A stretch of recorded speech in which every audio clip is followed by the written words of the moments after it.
बिस्मिल्लाहिर्रहमानिर्रहीम। अस्सलाम वालेकुम नाज़रीन, मैं हूँ आम शहरी आरिफ हमीद भट्टी। आज 25 जुलाई अहम तरीन खबर के बाद अब से कुछ देर बाद ही आज़ाद कश्मीर के इलेक्शन का नतायज आ जाएंगे। फतह का ताज कौन सी जमात के सर बादिउल नज़र में PTI का हाथ ऊपर लग रहा है। लेकिन आज सारा दिन लड़ाई झगड़ा बताता रहा कि पाकिस्तान में लड़ाई झगड़े इलेक्शन शफाफ नहीं हो सकते। दूसरी तरफ नाज़रीन, हुकूमत पाकिस्तान ने अहम तरीन फैसला कर लिया। माजी में मौजूदा वज़ीर आज़म इमरान खान का इसराइली सॉफ्टवेयर से टेलीफोन हैक कराना और इस्टेब्लिशमेंट की अहम तरीन शख्सियात के हैक कराने के बारे में आला सतही तहकीकात शुरू करवाने का हुक्म दे दिया गया और देखा जाएगा कि कौन कौन से टेलीफोन हैक किए गए, टेलीफोन किस किस के नतीजे। दूसरी तरफ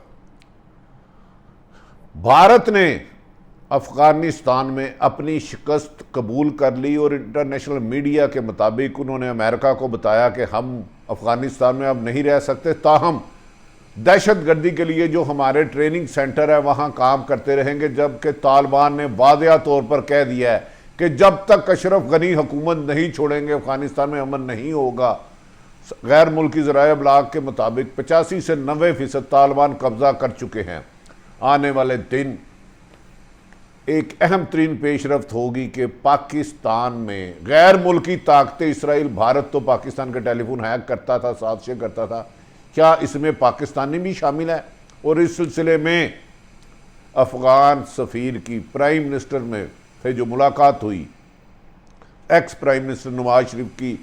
लंदन में, उसमें क्या राज बताए गए, क्योंकि वो 3 दफ़ा मुल्क के वज़ीर आज़म रहे हैं और मुल्क की इनसाइड चीज़ें उन्हें पता है। इस बारे में आला सतही तहकीकात का फ़ैसला कर लिया गया है जो मुल्क की सियासत का मंजर बदल देगा।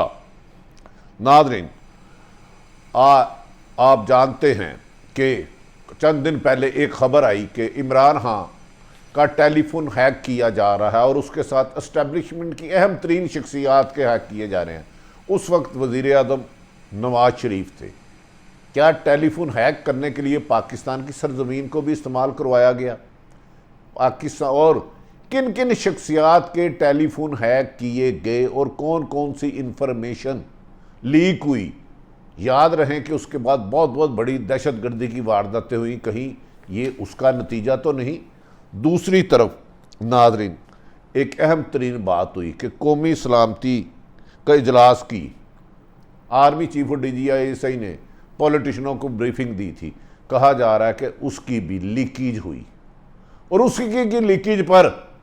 नवाज शरीफ और हमद से लंदन में मुलाकात हुई, जिसे बहुत सीरियस लिया जा रहा है कि कहीं ये सारी इंफॉर्मेशन जो पाकिस्तान के सियासतदानों को शेयरिंग दी गई थी, जो ऑफ द रिकॉर्ड गुफ्तगू थी, वो बैरूनी ताकतों के पास कैसे पहुंची। और कहा जा रहा है कि अमेरिका में गैर मुल्की सफारत खाना है जो पाकिस्तान के लिए हैकिंग कर रहा है, पाकिस्तान की अहम शख्सियात का, उस पर भी कड़ी निगाह रखी जाएगी। नाज़रीन, जो असल बात है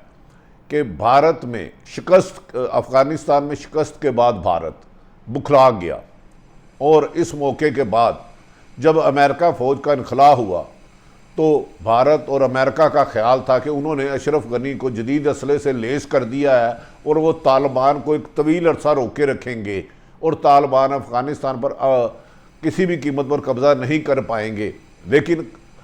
तालिबान ने अफ़गानिस्तान में सालों का काम दिनों में कर दिया और अब खुद अशरफ गनी समेत भारतीय मीडिया इस बात को तस्लीम कर चुका है कि तालिबान का 90% से ज़ायद हिस्से पर अफ़गानिस्तान के कब्ज़ा हो चुका है और इसमें उन्हें मज़ामत की भी सामना नहीं पड़ना पड़ा। अशरफ गनी की फ़ौज की अक्सरियत जहां तालिबान पेशकदमी करते हैं वो सिलेंडर करके असला दे के उनके साथ मिल जाते हैं और अरशद गनी के बारे में की गई साजिशों से तालिबान को आगाह कर रहे हैं। तालिबान ने उज़्बेकिस्तान, पाकिस्तान और दीगर ममालिक जहाँ जहाँ सरहदें होती हैं वहाँ कमो बेशतर सारे एरिए पे कब्ज़ा कर लिया है और इस वक्त अमलन सिर्फ कागजी तौर पर तो अशरफ गनी उसके सरबराह हैं, लेकिन अमलन उनकी रिट वहाँ ना होने के बराबर है। इसके बाद नाज़रीन ये भी कहा जा रहा है कि तालिबान ने वाज़ेह तौर पे कह दिया है कि तालिबान अफ़गानिस्तान में उस वक़्त तक अमन नामुमकिन है जब तक अशरफ गनी की हुकूमत का ख़ात्मा नहीं होता, गैर जानिबदार हुकूमत नहीं आती। और तालिबान ने अपने एक बयान में वाज़ेह तौर पर भारत को वार्निंग दी है कि वो भारत अफ़गानिस्तान में अपने ट्रेनिंग कैंप उठा ले, वरना भारत को जवाब दिया जाएगा। नाज़रीन, ये भी कहा जा रहा है भारतीय मीडिया के मुताबिक नरेंद्र मोदी ने जो बाइडन को फ़ोन करके कह दिया है कि उनका वहाँ अफ़गानिस्तान में अब रहना उनके लोगों का नामुमकिन है, क्योंकि तालिबान की पेशकदमी अफ़गान और भारतीय मुखबरों की गर्दनों तक पहुँच चुकी है। लिहाजा भारत दूर रहकर दहशत गर्दी की वारदातें अफ़गानिस्तान और पाकिस्तान में तो करवा सकता है, लेकिन उन्हें अमलन अपने सफारत खाने समेत तमाम ट्रेनिंग सेंटर अफ़गानिस्तान से बंद करने होंगे, क्योंकि तालिबान की पेशकदमी की वजह से भारत को शदीद ख़तरात का सामना करना पड़ रहा है, जिस पर अमेरिका ने भी अशरफ गनी को वाज़ेह तौर पे कहा है कि हम अमेरिका अफ़गानिस्तान में अमन चाहते हैं, किसी भी सूरत हम माजी की तरह आपको पूरी सपोर्ट नहीं कर सकते। और जो बाइडन माजी में भी कह चुके हैं, मैं अपनी अगली नस्ल को अफ़गानिस्तान में जंग के लिए नहीं भेजूंगा। नाज़रीन, जो उससे एक खौफनाक तरीन वाक़या हुआ जिसमें पाकिस्तान की इस्टेब्लिशमेंट और वज़ीर आज़म इमरान खान ने आला सतही मीटिंग की, जो पिछले दिनों में एक ख़बर आई थी कि पाकिस्तान की इसराइल की एजेंसी ने अमेरिका और भारत के साथ मिलकर इमरान खान और पाकिस्तान की अहम तरीन शख्सियात के टेलीफोन हैक कराए। टेप करवाना एक और चीज़ होती है नाज़रीन, मैं और कोई दूसरा शख्स गुफ्तगू कर रहा है तो वो रिकॉर्डिंग सुन लेती है। सॉफ्टवेयर के लिए हैक करना ये है कि मेरा टेलीफोन इधर पड़ा है, वो खामोश है, बंद है, लेकिन आप मुझे देख भी सकते हैं जिसने हैक किया हुआ, और मुझे सुन भी सकते हैं, और इस कमरे में होने वाली तमाम एक्टिविटी से आप अमेरिका, इसराइल, भारत में बैठ के तमाम मालूमात हासिल कर लेते हैं। और इसको संगीन कहा जा रहा है, और कहा जा रहा है कि बाज़ चीज़ें भारत की तरफ से जो इक़दाम उठाए गए, ऐसा लग रहा है कि पाकिस्तान की अहम तरीन शख्सियत के फ़ोन भी हैक किए गए, जिस पर इस्टेब्लिशमेंट और वज़ीर आज़म इमरान खान ने इसका आला सतही तहकीकाती कमीशन बनाने का ऐलान कर दिया और इस पर काम भी शुरू कर दिया है। इसमें IT के एक्सपर्ट लिए जाएंगे, FIA के और दीगर, और जब भी ये हक़ायक़ आएंगे कि किस किस के टेलीफोन हैक किए गए, कौन कौन सी इन्फॉर्मेशन ली गई और किस दूसरे दुश्मन मुल्क को दी गई, और इसमें पाकिस्तान के कौन कौन लोग शामिल है, तो फिर इस इशू को UNO में, अक़वाम मुत्तहिदा में पाकिस्तान उठाएगा कि ये पाकिस्तान की सलामती पर हमला करवाया गया है, जिसके पीछे भारत है, और इसने इसराइल सॉफ्टवेयर और इंजीनियर को इस्तेमाल किया है। नाज़रीन, ये भी कहा जा रहा है कि अक़वाम इस सॉफ्टवेयर के ज़रिए पाकिस्तान के टेलीफोन को पाकिस्तान की सलामती पर हमला और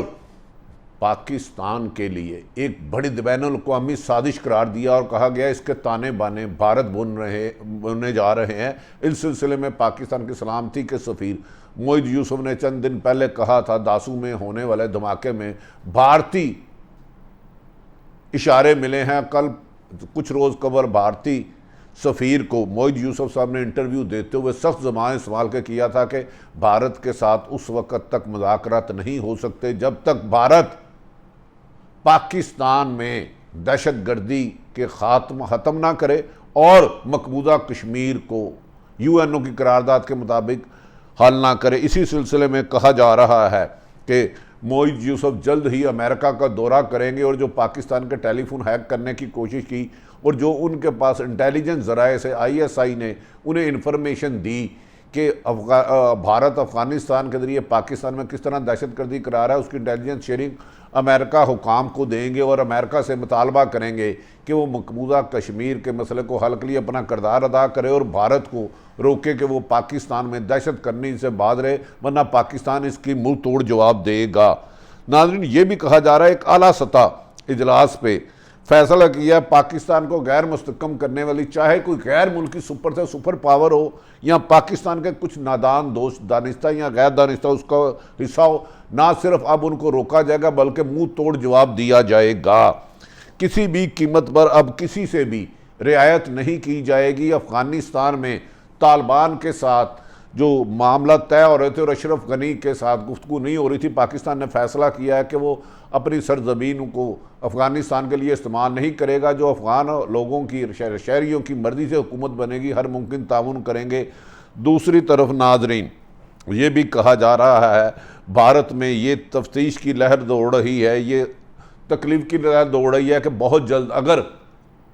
अफ़गानिस्तान में तालिबान की हुकूमत बन जाती है तो उनको कौन कौन से मुल्क तस्लीम करेंगे और कौन कौन से मुल्क उसकी मुखालफत करेंगे। भारतीय इंफॉर्मेशन के मुताबिक अगर तालिबान अवाम की राय से मुतफ़िका तौर पर तालिबान की या किसी की हुकूमत बनती है तो पाकिस्तान ने उसका साथ देने का ऐलान किया है। इसी तरह चीन, रूस और ईरान ने भी ये फ़ैसला किया है, जो भारत के लिए सख्त नुकसानदेह है कि भारत का ख्याल है कि वो तालिबान के कुछ ग्रुपों को अपने साथ मिलाना चाह रहा था, लेकिन वो नाकाम रहा है। दूसरी तरफ कही जा रहा है कि इस्लामाबाद में एक सुपर पावर ताकत का सफारत खाना पाकिस्तान के टेलीफोन हैक करने के लिए भी इस्तेमाल किया जा रहा है। इसका पाकिस्तान के बाद इंटेलिजेंस इदारों ने सुराख लगाया है और वो इसकी कोशिश कर रहे हैं कि वो कौन से सफारत खाना है जो पाकिस्तान की अहम तरीन शख्सियात के टेलीफोन हैक कर रहा है और उनके सफारत खाने में क्या क्या है। किसी भी सफारत खाने में इसलिए नहीं जा सकता कि वो उस मुल्क की सरजमीन समझा जाता है, लिहाजा पाकिस्तान ने आइंदा इंटेलिजेंस शेयरिंग को तेज़ करने के लिए DGMI और DGISI को आर्मी चीफ ने अहम टास्क दिए हैं, जो सिर्फ और सिर्फ मुल्क दुश्मनी की कार्रवाइयों पर ना सिर्फ नज़र रखेंगे बल्कि उनको मुंह तोड़ जवाब देंगे। जबकि पाकिस्तान ने टेलीफोन हैक करने की भारतीय साजिश को इसराइल से के सॉफ्टवेयर से इस्तेमाल करने के लिए UNO में ले जाने का फैसला कर लिया है। दूसरी तरफ तालिबान के तर्जमान ने वादिया तौर पर कहा है कि अब अफ़गानिस्तान में अशरफ गनी और उसका मशीर, हम जो नवाज शरीफ से लंदन में मुलाकातें कर रहे हैं, उनकी अफ़गानिस्तान की सरजमीन पर ज़्यादा देर तक रहने की गुंजाइश नहीं रही और ये मुल्क छोड़कर भाग जाएंगे। और दूसरी तरफ अशरफ गनी ने अमेरिका हुकाम को टेलीफोन करके बताया है कि हम फ़िज़ाई हमले तो कर सकते हैं, अदरवाइज़ तालिबान का मुकाबला नहीं कर सकते। अशरफ गनी ने तालिबान तर्जमान के बाद खुद अमेरिका और भारत को बताया है कि शायद जल्द ही तालिबान काबल पर भी कब्ज़ा कर ले और अपनी हुकूमत बनाने में काम हो जाए और इसकी हुकूमत बनने के बाद दुनिया की इस रीजन में भारत और अमेरिका की अहमियत ना होने के बराबर रह जाएगी, क्योंकि एक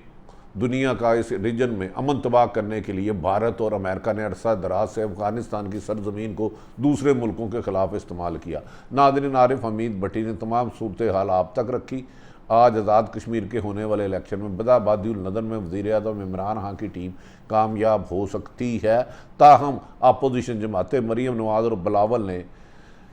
धांधली के इल्ज़ामात लगाए और बाज़